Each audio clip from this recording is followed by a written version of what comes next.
pour que ce soit un enseignement du Seigneur.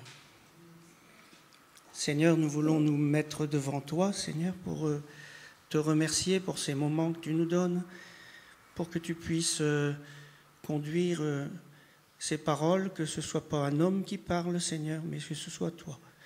Seigneur, je te prie d'ouvrir nos esprits, nos cœurs, et que nous puissions, Seigneur, voir les choses comme toi tu les vois. Merci, Seigneur, de conduire ces moments. Amen. Amen.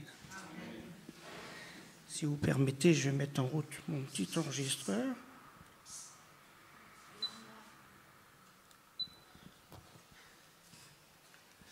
Voilà, alors vous allez peut-être être déçus, mais je ne vais pas vous parler d'Israël. Mais voilà, c'est une étude qui est prête depuis 1 an. C'est quoi ça? Ah, on va avoir des belles images. Ah ben c'est bien, comme ça vous voyez Israël pendant que je vais parler d'autre chose. Je salue tous ceux qui sont sur Internet, que le Seigneur vous bénisse tous. Et voilà, vous savez que nous sommes arrivés à la fête des gerbes. Hein? Et le gerbe, ça parle de blé. Et le Seigneur avait dit dans Jean 4, 35, « Ne dites-vous pas qu'il y a encore 4 mois jusqu'à la moisson. Voici, je vous le dis, levez les yeux et regardez les champs qui déjà blanchissent pour la moisson. » Donc, la moisson, on y est arrivé. On y est arrivé, je dis, dans quelques temps, c'est terminé. Je ne sais pas mettre le temps, bien entendu, personne. Mais dans quelques temps, c'est terminé. Et le Seigneur va faire passer ses anges pour faire la moisson. Alors, cette semaine, on recevait un couple. Lui est pasteur. Il voyage dans le monde entier. Et la dame qui était là, dans la conversation, tout d'un coup, elle dit « Mais il y a des églises qui se vident. » Je n'ai pas répondu. Mais en moi-même, je me disais « Mais quand est-ce que tu vas comprendre que les églises sont malades ?» Les églises sont malades. Vous n'êtes pas rendu compte? Le nombre de chrétiens qui sont sortis des églises, des quantités. On ne sait pas estimer le nombre. Des quantités. Est-ce que ce sont eux qui sont malades ou est-ce que c'est l'Église? Eh bien, moi, je vais vous dire, c'est le blé qui est malade. Alors, je voudrais vous apporter une étude qui va vous paraître peut-être... On ne fait jamais d'études comme ça. J'en ai jamais entendu. Le Seigneur a mis ça sur mon cœur. C'est les maladies du blé. Je vais vous parler des maladies du blé. Parce qu'à la fin des temps, au moment de la récolte, on va découvrir qu'il y a du blé, on ne peut rien en faire.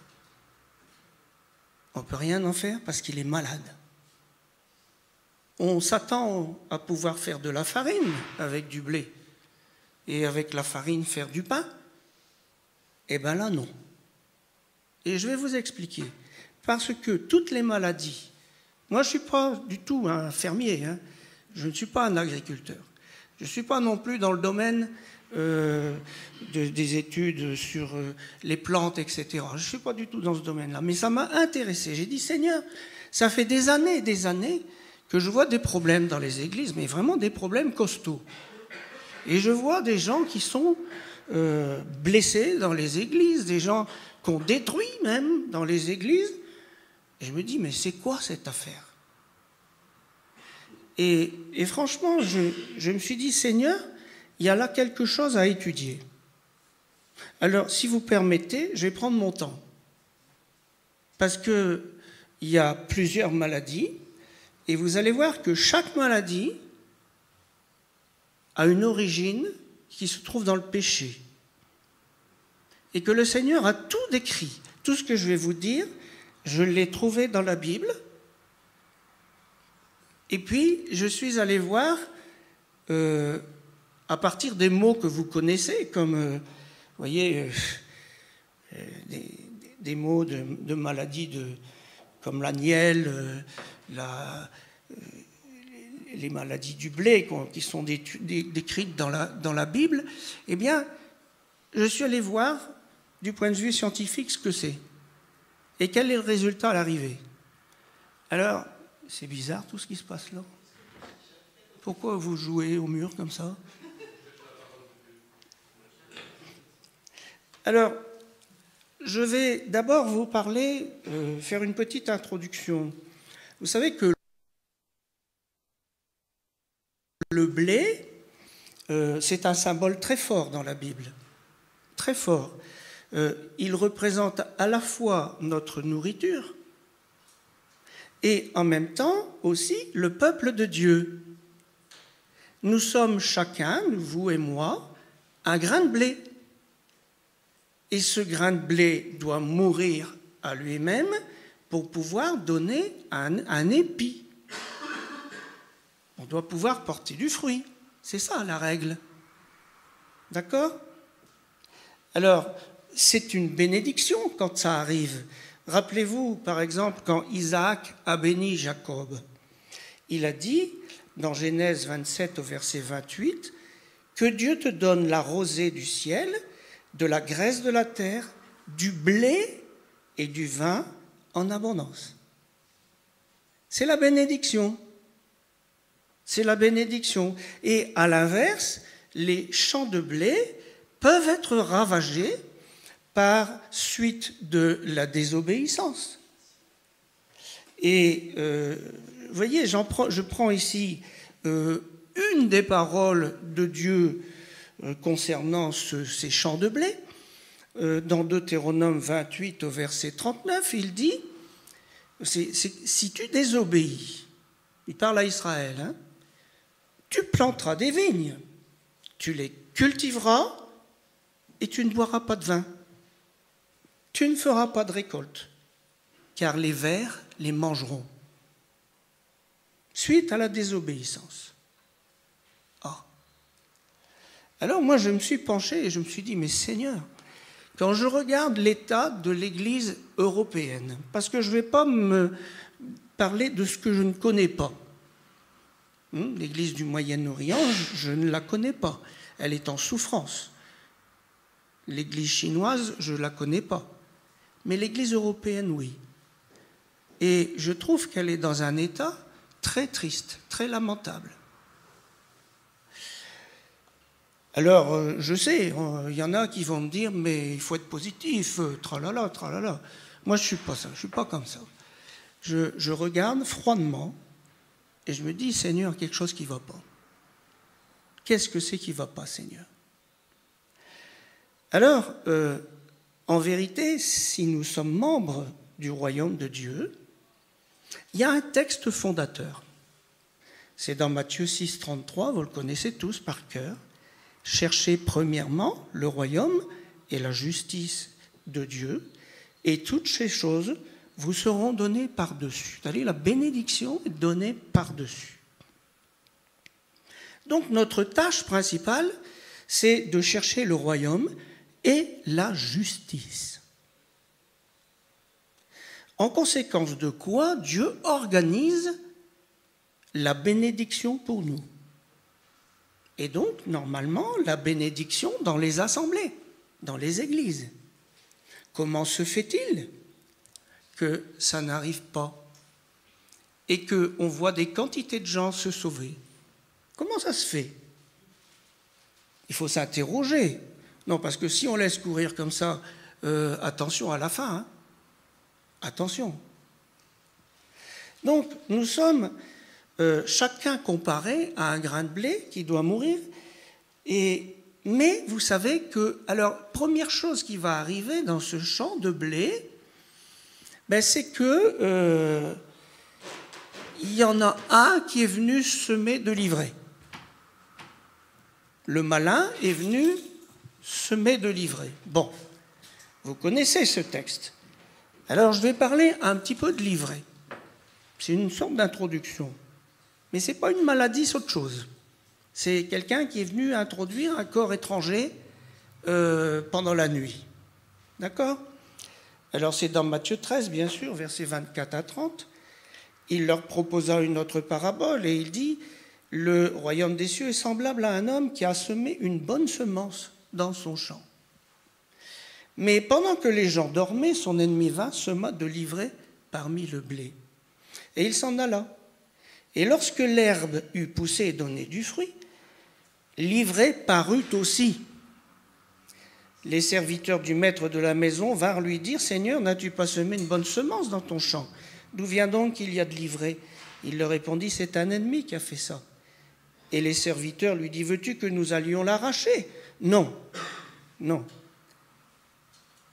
dit-il, de peur qu'en arrachant l'ivraie, vous ne déraciniez en même temps le blé. Laissez donc croître ensemble l'un et l'autre jusqu'à la moisson.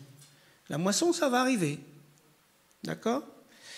Et à l'époque de la moisson, je dirai au moissonneur, arrachez d'abord l'ivraie et liez-le en gerbe pour le brûler, mais amassez le blé dans mon grenier.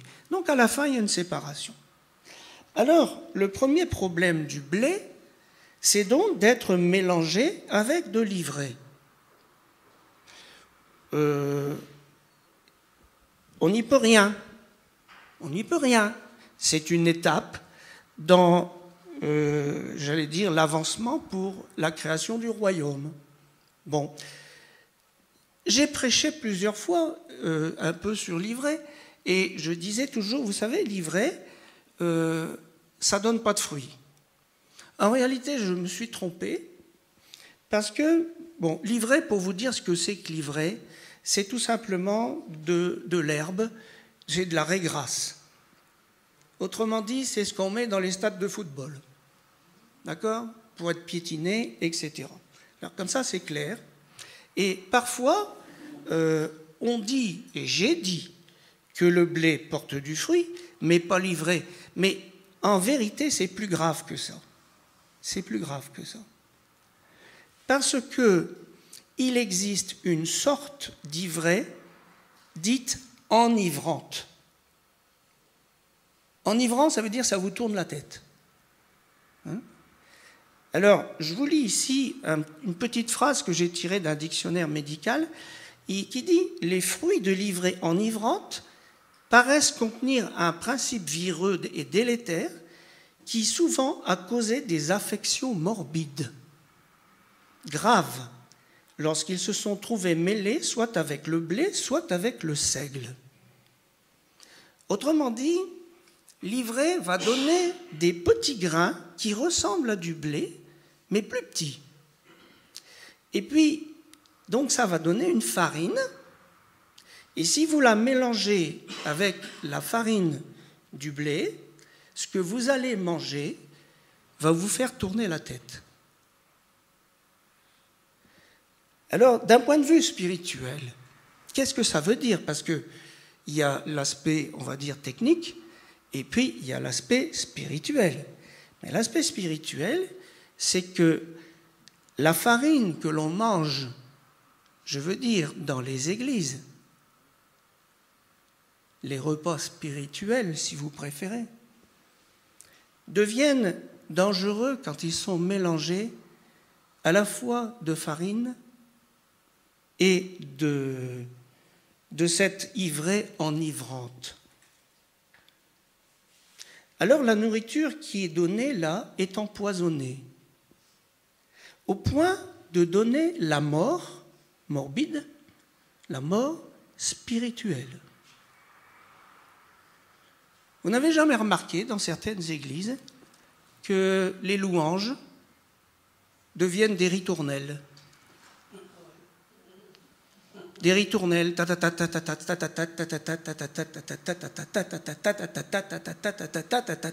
continue, ça continue, ça continue.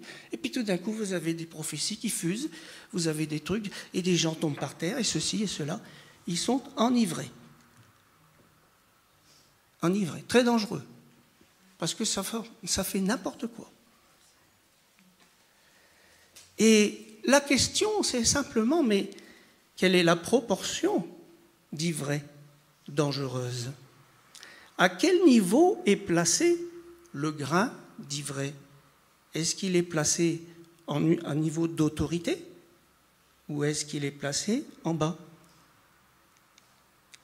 Alors, il nous est dit dans Proverbe 28, 12, « Quand les justes triomphent, c'est une grande gloire. Quand les méchants s'élèvent, chacun se cache. » Qu'est-ce qui se passe actuellement? Comment se fait-il que des gens sortent des églises et se cachent?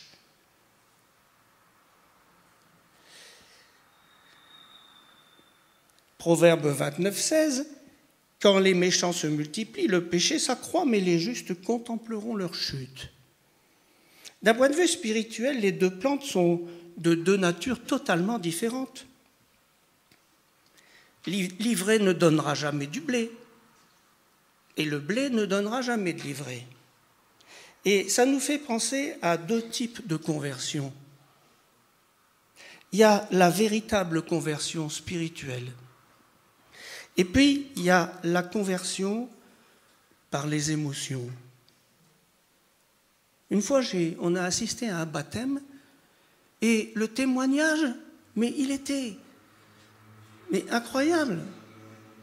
C'était quelqu'un qui a dit « Oh, je suis venu à l'église, il y a eu un chant qui m'a touché, je vais me faire baptiser. » Voilà. Il a eu une émotion, ce monsieur. Mais c'est quoi sa conversion? Vous voyez? Alors, l'ivraie adulte ne se courbe pas, parce que son grain, il est petit, donc il ne pèse pas. Donc l'ivraie reste dressée, tandis que le blé adulte se courbe, c'est lourd, un épi, parce qu'un épi, c'est lourd à porter. Et le résultat, c'est que vous voyez la différence, il y en a un qui est humble et l'autre qui est orgueilleux. Et en hébreu, bien sûr, c'est une histoire, la l'ivraie qui est racontée dans les évangiles, donc en grec, mais moi je suis allé voir le mot en hébreu. Et en hébreu, l'ivraie se dit bocha, qui vient de la racine béoche. Et bocha, ça veut dire herbe puante. Vous savez, quand on rencontre quelqu'un qui est orgueilleux, on dit celui-là, il pue. C'est pas vrai? Ah, celui-là, il pue. Il pue pourquoi? Parce qu'il se prend pour quelqu'un.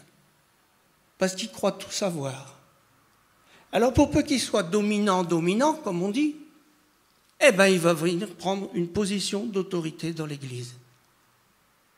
Et ce n'est pas un grain de blé qui dirige l'Église, mais c'est de l'ivraie. Et il y en a plusieurs. Et je voudrais vous dire que, pour être clair, qu'il existe d'abord des gens qui ont une double personnalité dans les églises, ça existe. On a l'impression qu'ils sont à la fois du blé et de l'ivraie. Ça dépend des moments et ça dépend avec qui. Et je peux vous dire que ce n'est pas facile à gérer, des gens comme ça. C'est troublant. L'ivraie est extrêmement dangereux quand il prend la forme de loup ravisseur ou de faux prophète.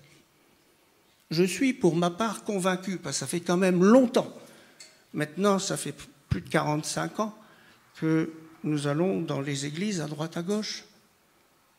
Je suis convaincu pour ma part qu'au moins 90 ou à 95% des paroles prophétiques qui sont données dans les églises sont fausses. Ouais, c'est comme ça. C'est mon avis.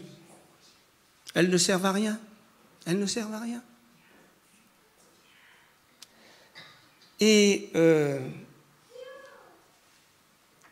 je vous dis aussi, parce que je l'ai vu, nous l'avons vu, Véronique et moi, que dans les églises, il y a des sorciers et des sorcières. Ça existe. Et que les chrétiens naïfs se laissent envoûter et se laissent imposer les mains par des gens comme ça. C'est un désastre. Il faut prier pour que ces gens aient du discernement. Alors ça, j'allais dire, c'est pas de notre faute. C'est livré. Voilà, c'est venu et puis la nuit et voilà.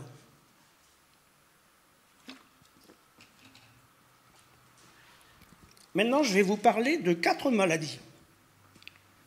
4 maladies du blé, mais cette fois, c'est dû au blé lui-même. C'est dû au péché du blé.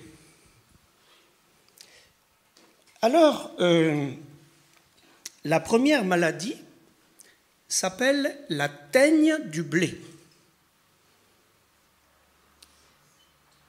Dans le livre d'Osée, au chapitre 5 et au verset 12, on voit Dieu, c'est Dieu, attention, qui dit « Je serai comme une teigne pour Éphraïm ». Je serai comme une teigne. Et qu'est-ce que c'est une teigne? Moi, j'ai voulu savoir, mais j'ai dit « Seigneur, tu donnes des mots là, mais c'est quoi ?» Alors, la teigne, c'est un petit papillon de nuit, un tout petit papillon de nuit qui fait 13 mm, qui est gris. Et son nom scientifique, c'est Cytotroga cerealela, ou encore hallucide des céréales, ou encore pou volant. Voilà.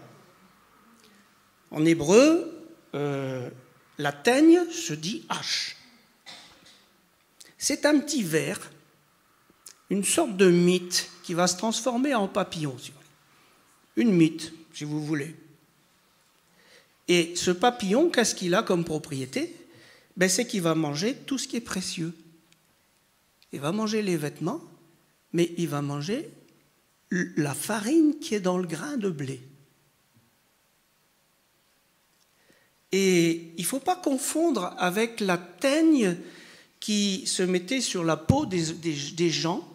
Et à partir de ce moment-là, on était impur et on devait aller voir le grand sacrificateur. Ce n'est pas le même mot. Moi, je vous parle de la teigne du blé.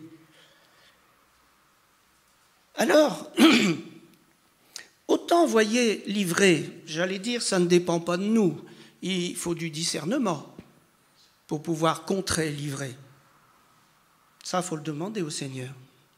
Mais autant la teigne, là, ça dépend de nous. Vous allez voir pourquoi. On va examiner ce que fait la teigne sur le blé.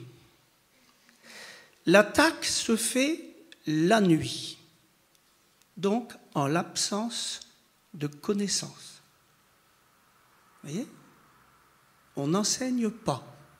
Avez-vous remarqué que dans beaucoup d'églises, on enseigne de moins en moins, mais par contre, on fait la louange de plus en plus? Vous avez remarqué ça? Moi, j'ai remarqué depuis des années et des années. Les gens ne viennent pas aux enseignements bibliques, mais ils viennent à la louange. Ou alors, si un prophète vient, alors là, tout le monde est là. Formidable. Ben oui, t'aurais pas une parole pour moi? Allez, Lorenzo, petite parole. Hein? Donc, l'attaque se fait de nuit, c'est-à-dire par manque de connaissance.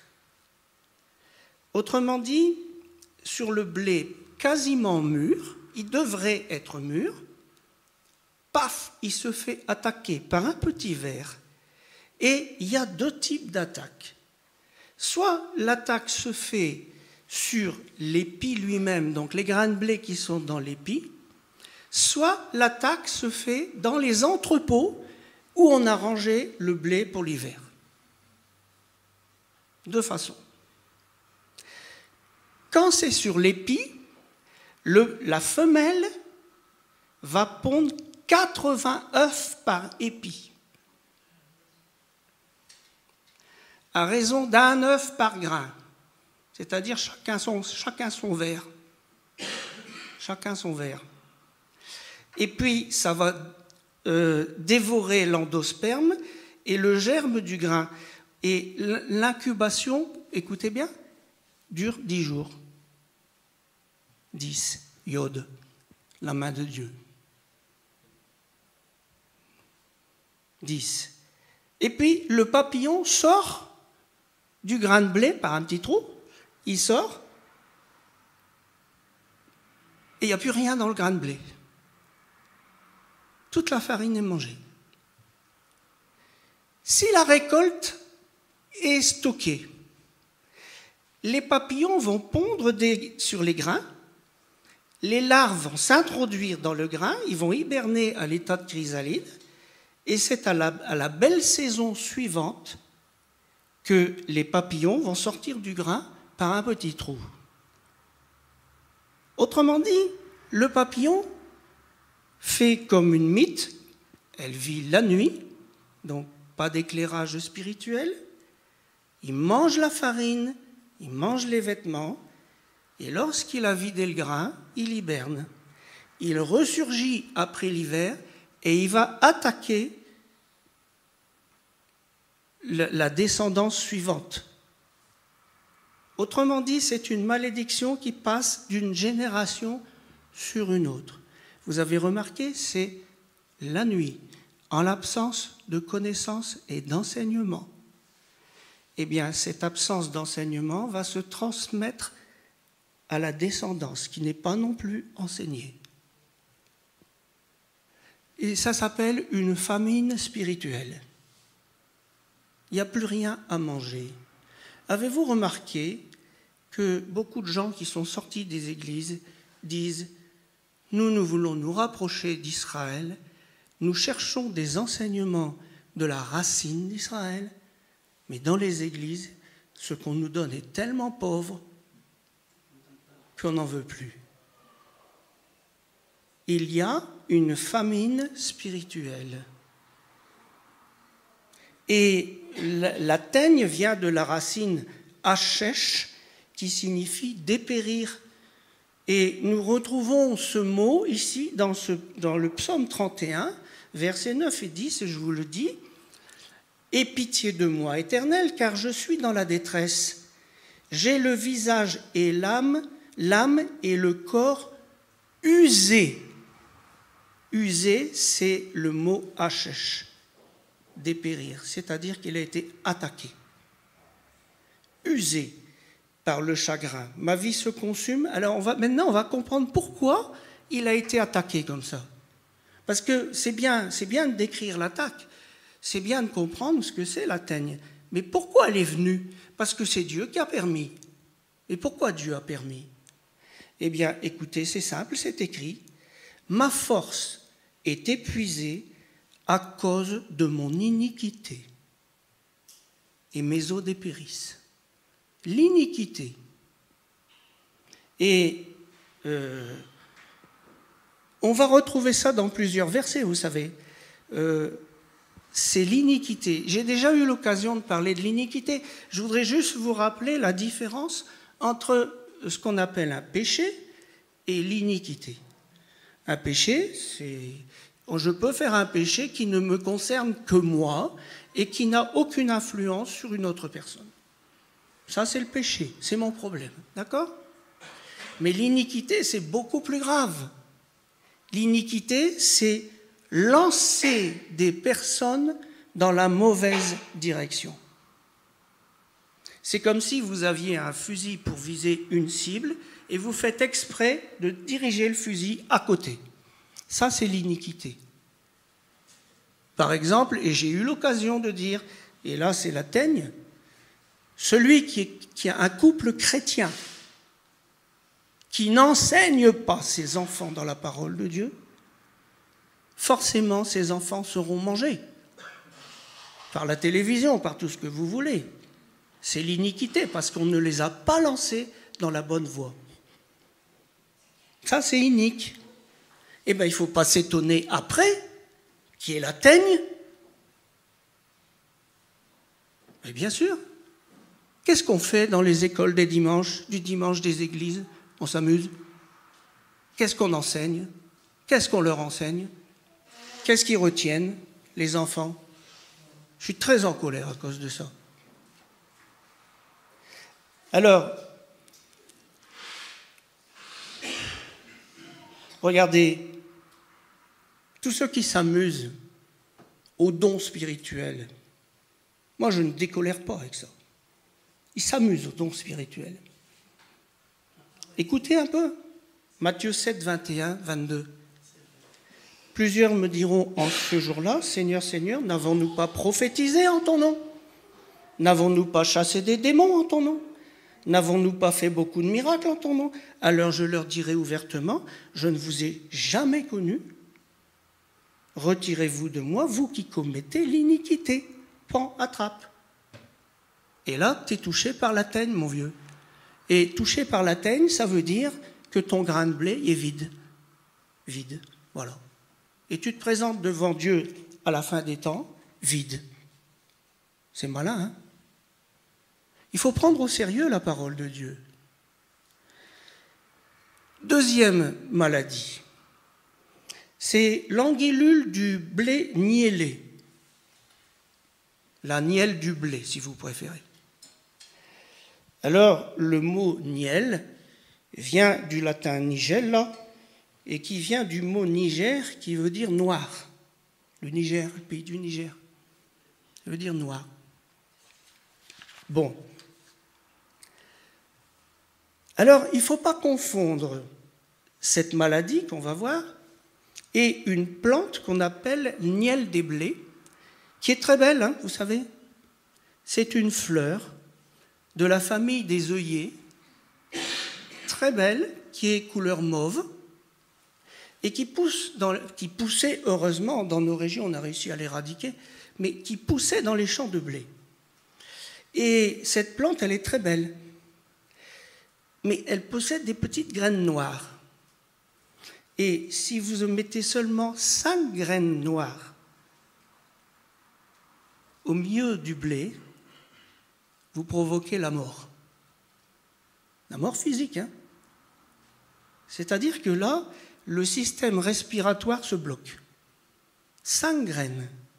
Et sur un pied seulement de cette plante, on peut avoir 2500 graines. Donc vous voyez que les cultivateurs, ils ont éradiqué ça des champs de nos régions. Mais la maladie qu'on appelle niel, eh bien, c'est un petit ver, là aussi, encore un petit ver, qu'on appelle Angina triticii. Et c'est un petit parasite, un petit ver qui fait 1 à 2 mm. C'est tout petit. Et puis, qu'est-ce qu'il fait, ce parasite? Eh bien, il va monter du sol par les tiges, ça c'est monté un petit ver, il va infester les feuilles. Et puis, il va pénétrer dans les bourgeons, il va stimuler la formation de galles, et les femelles vont pondre et protéger leurs larves. Et les vers, qu'est-ce qu'ils vont faire? Ils vont ronger la farine. Encore une fois. Et les grains contaminés, eh bien, quand on les regarde par rapport à des grains de blé ordinaires, ça fait des petits grains tout noirs. C'est pour ça que ça s'appelle Niger. Des petits grains tout noirs et il n'y a rien dedans. Alors, je suis allé voir en hébreu. J'ai dit, Seigneur, le mot niel, en hébreu, c'est quoi? C'est hirakon. Et hirakon, ça peut se traduire gangrène, pâleur, lividité, la gangrène du blé. Et je dis, Seigneur, c'est quoi ça? Qu'est-ce que ça veut dire? À cause de quel péché tu envoies la gangrène du blé? Alors la gangrène spirituelle, c'est une inflammation violente, sans remède, un chancre jusqu'aux os. Fou. Alors je me suis dit, mais Seigneur, mais il y en a un qui parle de la gangrène, c'est Paul. 2 Timothée 3, chapitre 2, versets 16 à 18. Évite les discours vains et profanes, car ceux qui les tiennent avanceront toujours plus dans l'impiété et leur parole rongera comme la gangrène. La voilà. Donc les discours vains et profanes, eh bien, ils conduisent à s'éloigner de la vérité et à perdre la foi tout simplement. Et il faut comprendre que c'est un processus qui prend un certain temps, mais la foi est rongée. Elle est rongée, comme par la gangrène. Et elle aboutit à une mort spirituelle. Or, vous savez que sans la foi, il est impossible d'être agréable à Dieu. À l'époque du prophète Agé, l'Éternel a fait des reproches à Juda. Juda venait de rentrer de Babylone. Et il dit, vous semez beaucoup et vous récoltez peu. Autrement dit, la bénédiction n'y était pas. Alors, le prophète leur a dit, considérez attentivement vos voies. Et quand on étudie la chose, on se rend compte que chacun s'occupait de ses propres intérêts en négligeant les intérêts du Seigneur. Toutes les offrandes, c'était des offrandes secondaires. Leur propre vie passait en premier. Et dans le livre d'Agé, au chapitre 2, versets 14 à 18, on lit « Ce qu'il m'offre est souillé ». Et Dieu dit « Je vous ai frappé par la rouille et par la nielle, et vous n'êtes pas revenus. » Donc vous voyez le fléau ici. Considérez attentivement ce qui s'est passé jusqu'à ce jour. Le prophète Amos était un berger de Juda qui vivait à l'époque d'Osée, et Dieu l'a envoyé dans le royaume du Nord. Et parce qu'il y avait quelque chose qui ne plaisait pas à Dieu. C'est qu'il y avait une économie florissante. Mais l'écart entre les riches et les pauvres était tellement grand que Dieu était furieux. Alors, il a vécu au temps de Jéroboam II, vers 750 avant Jésus-Christ, et il dit dans Amos 4, versets 1 à 9, il parle aux femmes, il les appelle génisses de Basan. Et il dit, écoutez cette parole, génisses de Basan, qui êtes sur la montagne de Samarie, vous qui opprimez les misérables et qui écrasez les indigents, et qui dites à vos maris, apportez et buvons. Le Seigneur l'Éternel l'a juré dans sa sainteté, voici les jours viendront pour vous où on vous enlèvera avec des crochets et votre postérité avec des hameçons. Et il ajoute, je vous ai frappé par la rouille et par la nielle. Autrement dit,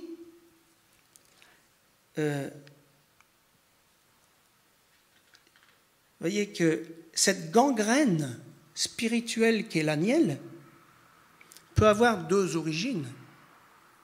Deux origines, une injustice sociale.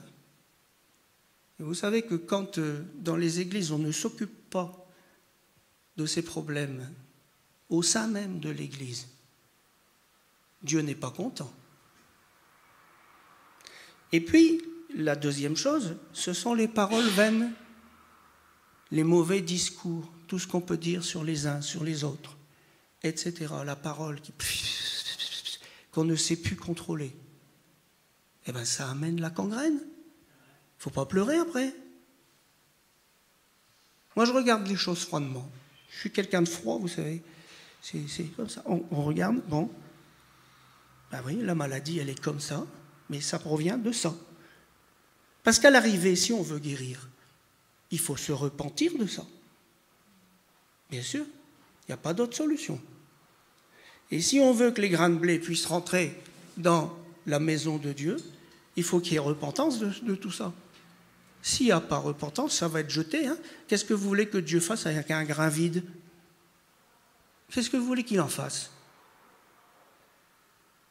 Et vous voyez, c'est ce prophète Amos qui a dit, et les chrétiens le reprennent souvent, ce verset, ils connaissent par cœur. Je vous ai bouleversé, comme Sodome et Gomorrhe, que Dieu détruisit. Et vous avez été comme un tison arraché de l'incendie. Malgré cela, vous n'êtes pas revenus à moi, l'Éternel. C'est pourquoi je traiterai de la manière suivante Israël, et puisque je te traiterai de cette manière, il dit, prépare-toi à la rencontre de ton Dieu. Et moi je dis à l'Église, s'il y en a quelques-uns qui écoutent, prépare-toi à la rencontre de ton Dieu. Dans quel état es-tu? C'est une gangrène mortelle. On t'a fait connaître aux hommes, Michée 6,8, on t'a fait connaître aux hommes ce qui est bien, et ce que l'Éternel demande de toi, c'est que tu pratiques la justice, que tu aimes la miséricorde, et que tu marches humblement avec ton Dieu. C'est simple, c'est pas compliqué. Ça n'est pas compliqué. Troisième maladie, la carie du blé. Là, c'est un champignon. Un champignon qu'on appelle Tiletia fetida. C'est un champignon qui a un pouvoir de propagation absolument important. Il y a deux sortes de caries, la carie commune et puis la carie naine qui se voit parce que la tige est plus petite. L'attaque passe inaperçue.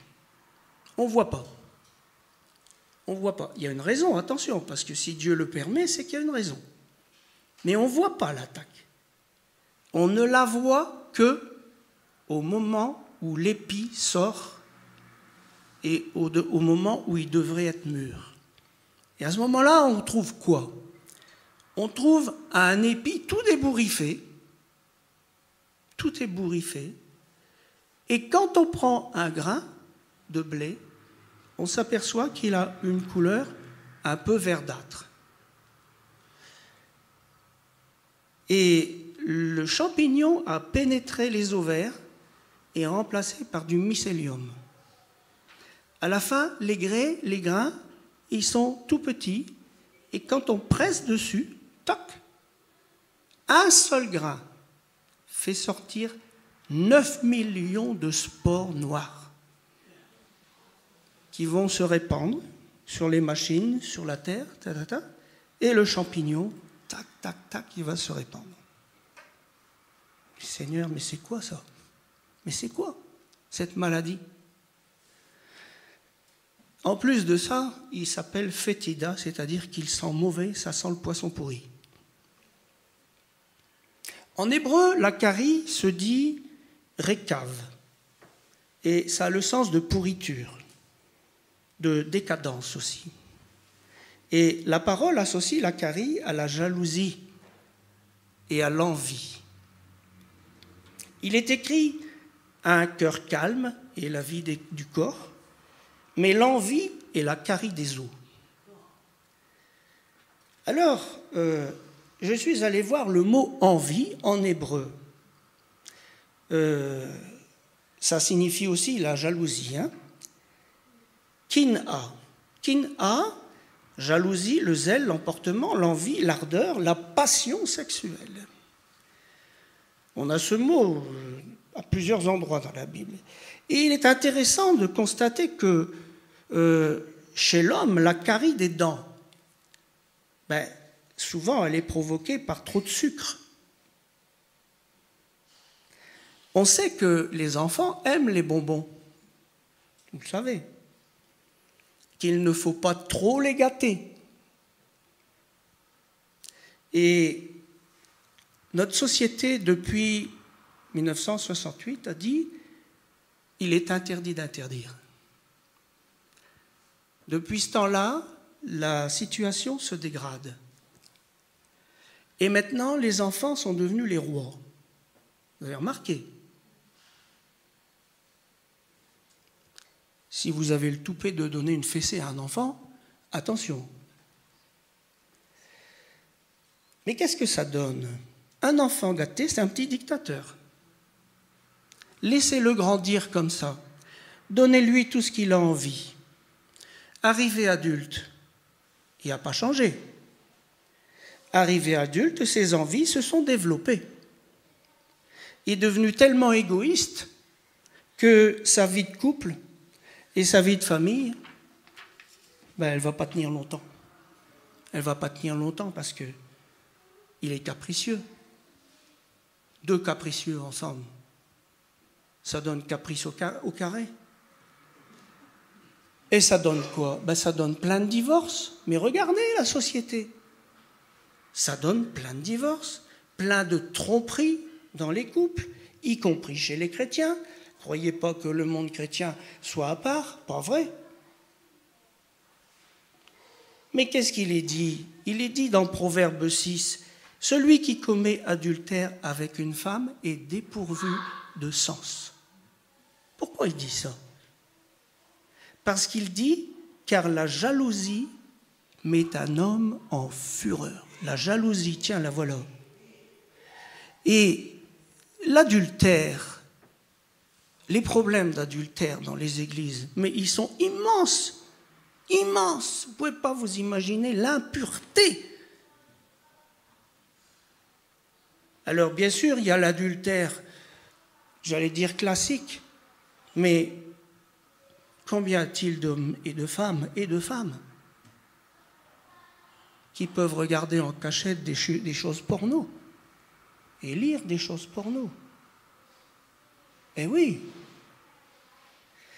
Je vais même vous dire une chose. Alors, ça, c'est quelque chose qu'on ne connaissait pas et qu'on a découvert dans des églises. Dans des églises.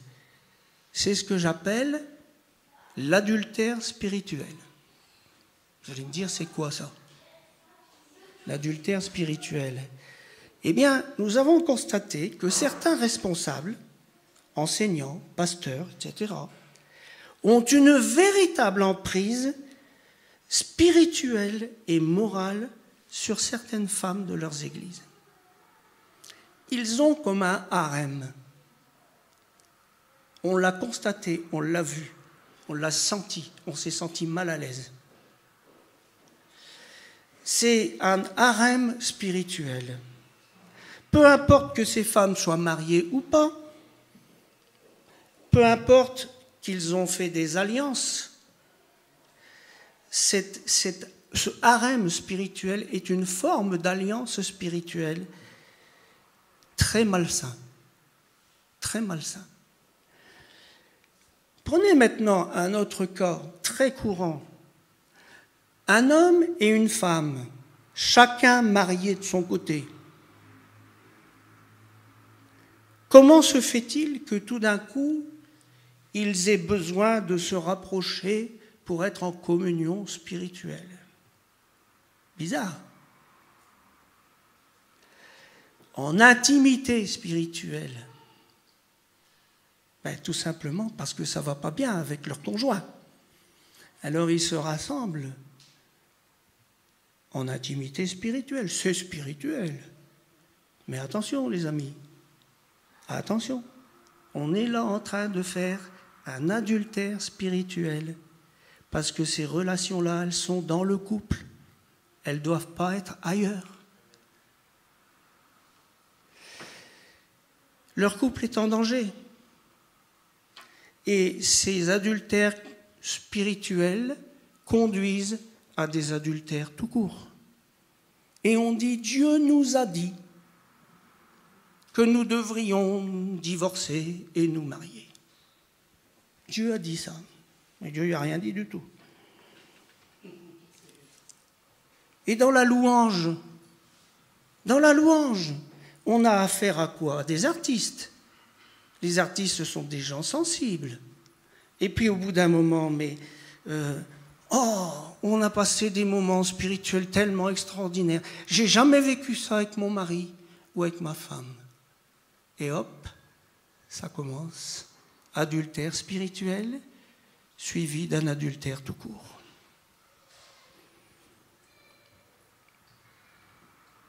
Alors, mes amis, ça, c'est la carie.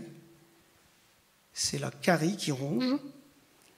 Et un jour, eh bien, c'est la mort spirituelle. Et Dieu est en colère avec ça. Dieu est en colère avec ça. Quatrième maladie, la rouille. Il y a plusieurs types de rouille. Il y a la brune, la jaune, la noire. Dans tous les cas, c'est un champignon filandreux qu'on appelle Puccinia graminis et qui est un biotrope, c'est-à-dire qu'il a besoin que le blé reste vivant. Il va sucer l'énergie du blé.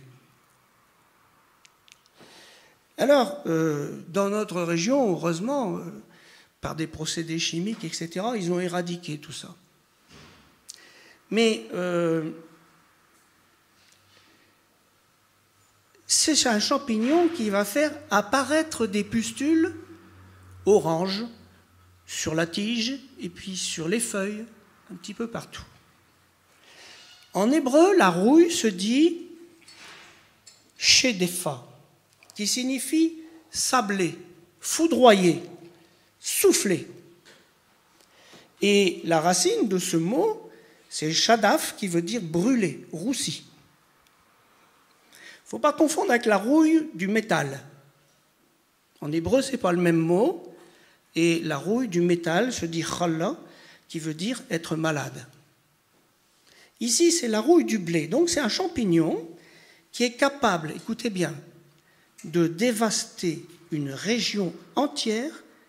C'est une sorte de dynamitage d'une région entière. Et pourquoi ? Parce que cette maladie se propage par le vent. Ce champignon se propage par le vent. Alors j'ai dit, Seigneur, c'est quoi cette affaire ? Éphésiens 4, versets 11 à 15, vous connaissez bien. Il a donné les uns comme apôtres, les autres comme prophètes, etc., etc. Vous connaissez. Et il dit un peu plus loin, afin que nous ne soyons plus des enfants flottant et emportés à tout vent de doctrine. Les doctrines diaboliques. Plein, il y en a plein. Et c'est par le vent. Toute une région peut être rasée à cause de ça. Pourquoi ? Parce qu'on n'a pas de discernement. Pourquoi est-ce qu'on se laisse emporter par une doctrine de démons ? Mais tout simplement parce qu'on ne connaît pas les Écritures. On ne va pas vérifier si c'est de Dieu ou pas. Alors, c'est une maladie qui a été en progression à partir du nord de l'Europe et qui se transmet comme ça par le vent. Mais il y a une maladie qui lui ressemble très fort, qu'on appelle la septoriose. Elle, c'est différent. Vous savez, dans les assemblées, on dit « Ah, le Saint-Esprit tombe sur nous ». Bon, c'est possible. Je crois au Saint-Esprit. Amen. Hein ? Le Saint-Esprit est vivant et il parle en nous. Et le Saint-Esprit est pur. Il est pur. Et il ne faudra jamais faire quelque chose qui n'est pas écrit dans la parole de Dieu. Jamais. Ça, c'est clair.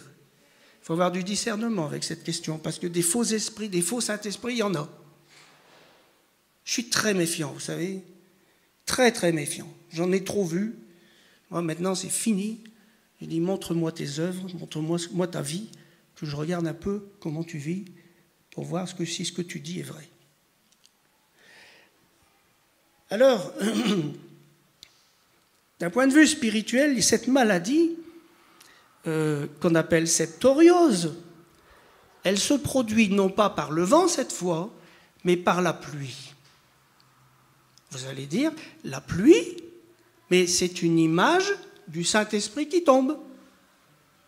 Oui, mais la maladie, elle vient comment ? La pluie, elle tombe sur la terre et ça fait des éclaboussures d'un mélange de pluie et de terre. C'est-à-dire qu'on a mélangé le Saint-Esprit et la terre, les œuvres de la chair. Un mélange. Un mélange. Et d'un point de vue spirituel, eh bien, vous voyez que la septoriose, c'est la pluie souillée. Le Saint-Esprit souillé par autre chose. Et c'est comme ça qu'on a dans les églises à tire-larigot, Dieu m'a dit, Dieu m'a dit, Dieu m'a dit, Dieu m'a dit. Mais Dieu, il t'a rien dit du tout. C'est dans ta tête que ça va pas, mon garçon. T'es peut-être un petit peu habité aussi, non? T'es pas tout seul dans ta tête. Dieu n'a pas dit tout ça. Vous savez que Dieu parle pas si souvent que ça. Et quand il parle, c'est très court. C'est pas des longs discours. C'est très court. Et la plupart du temps, quand Dieu m'a dit, Dieu m'a dit, Dieu m'a dit, quand vous écoutez vraiment, ça ne sert à rien. Ça ne sert à rien.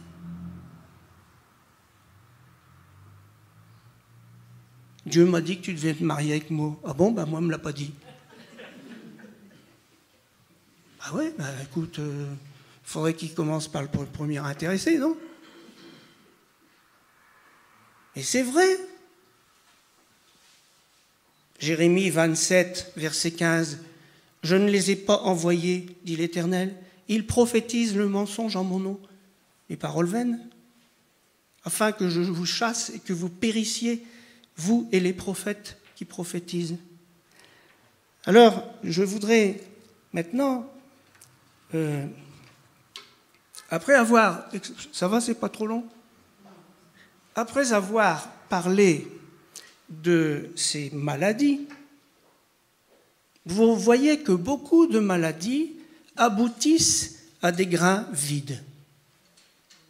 Et moi, ça m'a fait penser à Belshazzar. Belshazzar, qu'est-ce qu'il a vu écrit sur le mur? Comptez, comptez, pesez, divisez. Dieu compte 2 fois. Alors il va compter les grains de blé, mais il va les peser. Il va les peser, il va les trouver légers. Ah ouais. Qu'est-ce qu'il dit à Belshazzar dans Daniel 5? Tu t'es élevé contre le Seigneur des cieux. Les vases de sa maison ont été apportés devant toi et vous vous en êtes servis pour boire du vin. Toi et tes grands, tes femmes et tes concubines. Autrement dit, ils se sont servis de l'Église, on va le dire comme ça, pour s'amuser, pour faire la fête. Ils ont profané les choses de Dieu. Et il dit, comptez, comptez, pesez, divisez. Il est léger parce qu'il s'amuse avec les choses de Dieu, c'est un profanateur. Et Charles Spurgeon, il a écrit un article qui s'appelle « Nourrir les brebis ou amuser les boucs ». C'est ce qui se passe, hein. Et les brebis, moi j'ai remarqué qu'il y a beaucoup de brebis qui sortent des églises et qui cherchent à manger. Ils cherchent à manger sur Internet. Parce qu'ils n'ont rien d'autre. Et ils cherchent à manger en Israël. Eh oui. Regardez maintenant, divisée. Regardez l'église historique. Elle a été divisée. Parce qu'elle a été dans le péché. Maintenant, regardez le nombre d'églises divisées. Et croyez-moi, les divisions ne viennent pas souvent, de ce que Dieu dit. Nous multiplions. Non, c'est une division. Parce qu'on s'est disputé. C'est une division parce qu'il y en a un qui prétend que Dieu l'a envoyé et qu'il faut qu'il crée une église à côté. Et Dieu divise au bout du compte. Et quand vous regardez tout ça, vous voyez qu'il y a certaines personnes qui disent « Allez, on va réunir toutes les églises et on fait des grands rassemblements. » Mais tout ça, est-ce que c'est vraiment la volonté de Dieu? Vous savez, ces rassemblements, ils ne sont pas unis. Être léger, c'est être creux, vide. Il ne reste que l'apparence, les discours, les attitudes, les rites, les titres. Et la conséquence de tout ça, c'est la dispersion. Être léger, c'est se servir de l'Église ou de l'esprit pour son usage et pour sa gloire. Alors on ne prend pas soin des brebis, mais de ses propres intérêts. Et beaucoup de brebis sont malades et n'ont pas été soignées. Et elles s'en vont tristement. Jérémie 6 disait « Il pense à la légère la fille de mon peuple ». Et dans Osée 8, verset 7, « Puisqu'ils ont semé du vent, ils moissonneront la tempête, ils n'auront pas un épi de blé. Ce qui poussera ne donnera pas de farine. » Ils ont semé du vent. Voilà. Alors, je vais faire un résumé et une conclusion. Il me reste une page. Un petit résumé. Alors, je ne parle pas de livret. La première maladie, c'était la teigne, qui dévore ce qui est précieux. Elle est due à l'iniquité. La deuxième maladie, l'anguillule du blé. C'est un petit ver. Alors, le résultat, c'est la gangrène. Et la raison est double, manque de justice et discours profane, discours vain, inutile, baratin. On dit du mal des uns des autres. La troisième maladie, c'est la carie du blé, qui est provoquée par la jalousie. Et il y en a des jaloux, vous savez. Nous, on a pris plusieurs fois la porte parce qu'ils étaient jaloux. La rouille. La rouille, ce sont les fausses doctrines. Ce sont aussi les fausses manifestations de l'esprit. Alors, parlons de la guérison. Parce que le but n'est pas de faire une description, mais d'arriver à la guérison. On a pu observer que toutes ces maladies spirituelles ont été envoyées par l'Éternel à cause du péché. Par conséquent, la guérison ne peut venir que s'il y a une prise de conscience, suivie d'une repentance et d'un changement de comportement. Sans teshuva, beaucoup de maladies spirituelles sont mortelles, tout simplement. Alors, vous voyez, dans Proverbe 6, versets 16 à 19, il est dit « Il y a 6 choses que hait l'Éternel, et même 7 qu'il a en horreur. Les yeux hautains, la langue menteuse, les mains qui répandent le sang innocent, le cœur qui médite des projets iniques, les pieds qui se hâtent de courir au mal, le faux témoin qui dit des mensonges et celui qui excite les querelles entre frères. » Les yeux hautains, c'est ce qui va provoquer l'ivrée, c'est l'ivrée, les yeux hautains. Celui qui, allez, il se prend pour eux, voilà. La langue menteuse, le faux témoin, va provoquer la gangrène. Le cœur qui médite des projets iniques, les mains qui répandent le sang innocent, les pieds qui se hâtent de courir au mal, va engendrer la famine spirituelle sur plusieurs générations. Et celui qui excite des querelles, c'est la jalousie, provoque la carie qui ronge les os. À la fin, on est trouvé léger. Donc, quant à la rouille, elle est portée par le vent ou par la pluie souillée. Il est dit que Dieu a horreur de toutes ces choses. Alors, quand une maladie se déclare, il faut en faire le diagnostic. Apocalypse 2,5 nous dit « Souviens-toi d'où tu es tombé. Repens-toi, pratique tes premières œuvres, sinon je viendrai et j'ôterai ton chandelier de sa place, à moins que tu ne te repentes. » Donc il faut une repentance, à condition qu'on prenne conscience. Parce que vous savez que les pasteurs s'interrogent, ils se disent « Mais comment ça se fait que les gens s'en vont de nos églises ?» Et puis ça ne va pas plus loin que ça. C'est malin, tiens. Jérémie 6 nous dit « Ainsi parle l'Éternel, placez-vous sur les chemins et regardez, et demandez quels sont les anciens sentiers, quelle est la bonne voie, marchez-y, et vous trouverez du repos pour vos âmes. » Et voyez ce que disait Salomon. Ça, c'est très intéressant. 1 Roi 8, versets 37 à 40.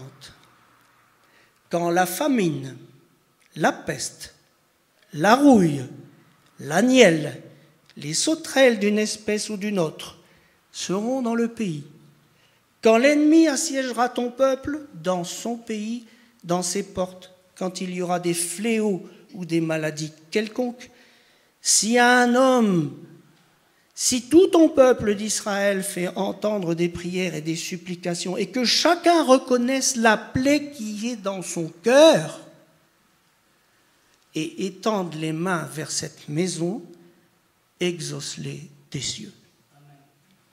Voyez, c'est simple, à condition d'ouvrir les yeux et de reconnaître les maladies. Il faut être honnête devant Dieu. Seigneur, ton Église, elle est malade. Elle est malade. C'est pas tout le monde il est beau, tout le monde il est gentil. C'est pas vrai. Mais seulement, vous voyez, à la fin des temps, et je vais terminer, les choses se terminent. Et l'Éternel sait très bien que pour certains grains de blé, ou pour certains champs de blé, c'est trop avancé, c'est trop tard. Et comme au temps d'Ézéchiel, écoutez ce qu'il dit.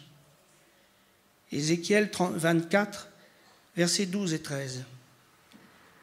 Les efforts sont inutiles. La rouille dont elle est pleine ne se détache pas. La rouille ne s'en ira que par le feu. Tchouf. Le crime est dans ta souillure parce que j'ai voulu te purifier et que tu n'es pas devenu pur.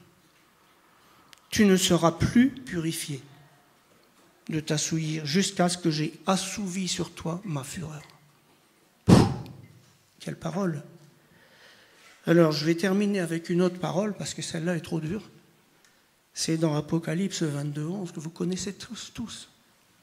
Que celui qui est injuste soit encore injuste. Que celui qui est souillé se souille encore. Que le juste pratique encore la justice. Et que celui qui est saint se sanctifie encore. Amen.